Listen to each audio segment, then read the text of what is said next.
They're a little young. That they are. They look a little nervous. All right, I need all flight crews to report to their designated areas immediately. Major. Farland. Sir.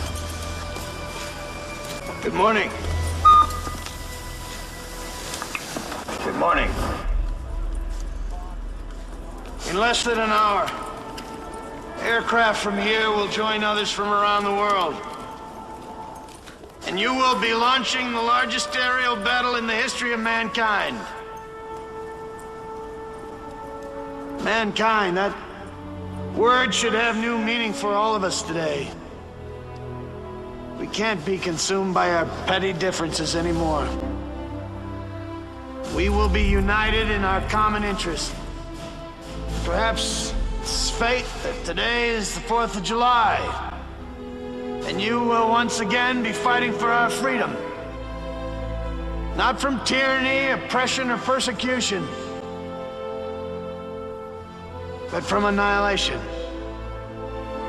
We're fighting for our right to live,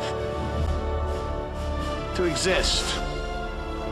And should we win the day, the 4th of July will no longer be known as an American holiday, but as the day when the world declared in one voice, we will not go quietly into the night. We will not vanish without a fight. We're going to live on. We're going to survive.